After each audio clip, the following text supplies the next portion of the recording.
Hola mga Lods! For today's video, ipakita ko sa inyo yung the worst and the best unit stay namin dito sa Tagaytay. Nasa Spain pa lang ako, binook ko na yung sa Wind Residences. Ako yung nagbook nung, kaya alam ko, ini-expect ko maganda talaga yung makikita ko. Tsaka yung may experience namin na view dahil yung Taal Volcano. Taal Volcano ba yun?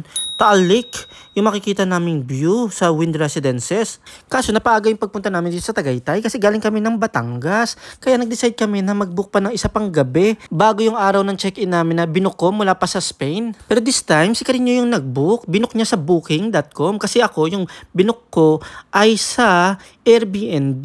Pero hindi ko in-expect talaga na ganito yung madadatnan namin. Panoorin nyo na lang mga Lods. Sa akin naman, wala namang problema kasi tulugan lang naman dahil kinabukasan mag-check-in na kami doon kung saan kami talaga nag-book. Pero dito pa lang mga Lods, ang init. Hindi umaan yung aircon mga Lods. Hindi gumagana ng maayos. Pero pumawi naman sa view. Ayan, kinaumagahan na yan dahil hindi kami talaga nakatulog sa init mga Lods. Then may mga lamok-lamok pa. And bago ako mag-video, nakita ko na yung mga problema. Ito pala, katulad nito sa CR. Walang toilet seat mga Lods. Tapos yung flush niyan mga Lods, hindi gumagana. Tinawag namin, wala di mirror. Tapos ito pang nakaloka. Yung ceiling. Ay ha. Kumbaga, wala ring curtain yung shower. Kumbaga, kung ako ba naman, magbi-business ako ng ganito, ayusin ko naman. Tingnan nyo, ayan, walang flash. Kailangan ko pang iangat yan para maayos yung flash. Para lang ba mag-flash? Pumunta dito yung may-ari niyan. Yung pinakita, nag-flash siya. Pero, yung pangalawang gamit, hindi na naman. Parang ganun lang ata ang ginawa niya. Pero wala namang problema sa tubig at sa heater. Pero, ay naku talaga mga Lods. Worse na to. Experience dito sa Cool Residences Tagaytay. Ngayon ko lang nalaman, magkaiba pala yung Cool Residences sa Wind Residences. Yung Cool Residences, ito yung nabook ng asawa ko. Tapos tingnan nyo pa tong lock nila. Hay ha. Hindi nga ako kampante dyan na baka, ay ha. Yok ko na mag-talk Then sinubukan ko pang buksan yan. Tignan ninyo. Ganon din sa halos masira na. Ang sa akin lang, ang point ko lang, kung gawa kayo ng business, dapat ayusin nyo naman kasi magbabayad dyan. At saka tingnan nyo, katulad nito, paano kung vlogger yung talagang nakapag-check-in dito, ay masisira kayo. Pero syempre, hindi ko naman pangalanan kung sino may-ari nito. Pero pakita ko lang, tinakpan ko nga kung anong unit number So, ayan mga Lods. Mabuti na lang, maaga kami pwede mag-check-in doon sa Wind Residences. Kaya naman nakapag-check-in kami ng maaga at grabe, magkaiba yung experience ng aircon. Ang problema pa nito, may sunburn kami galing din sa Batangas. Kaya ang sakit sa balat ng kaya gusto namin, malamig sana yung unit namin. Thankful naman kami, dito si Kuya Nilo, sinando na kami. Dito pala kami mag-i-stay talaga sa Wind Residences sa kanila. Siya yung caretaker mga Lods. Mga bandang alas 10 pa lang, pina-check-in na kami. Kahit ng check-in time talaga is alas 2 pa ng hapon. Basta available yung unit, wala pa nag-i-stay. Madali sila kausap, ang babait at saka ang bilis nila sumagot sa aking message. May recommend ko tong kanilang Airbnb, itong unit nila kasi talaga kung ano makita mo sa social media or sa Airbnb mismo na application, ganoon din yung makikita mo in person. Kaya naman super recommended to. Ipopost ko yung link sa taas ng caption para mas madali ninyo makita yung unit nila. Kung pupunta kayo dito sa Tagaytay, ang ganda ng view at ang ganda talaga ng room, parang hotel vibe. Ito na mga Lods. Kitchen pa lang mga Lods. Diba? Ito yung talagang unit na nakaka-relax. Kahit magbayad ka ng mahal, talaga naman kung ano makita mo sa social media, yun din yung makikita mo in person. Kaya sulit yung bayad namin dito Lods. Meron pa silang palibreng kape. Tsaka ang lakas ng wifi nila. At ang ganda talaga ng unit mga Lods. At yung view, yun talaga yung the best.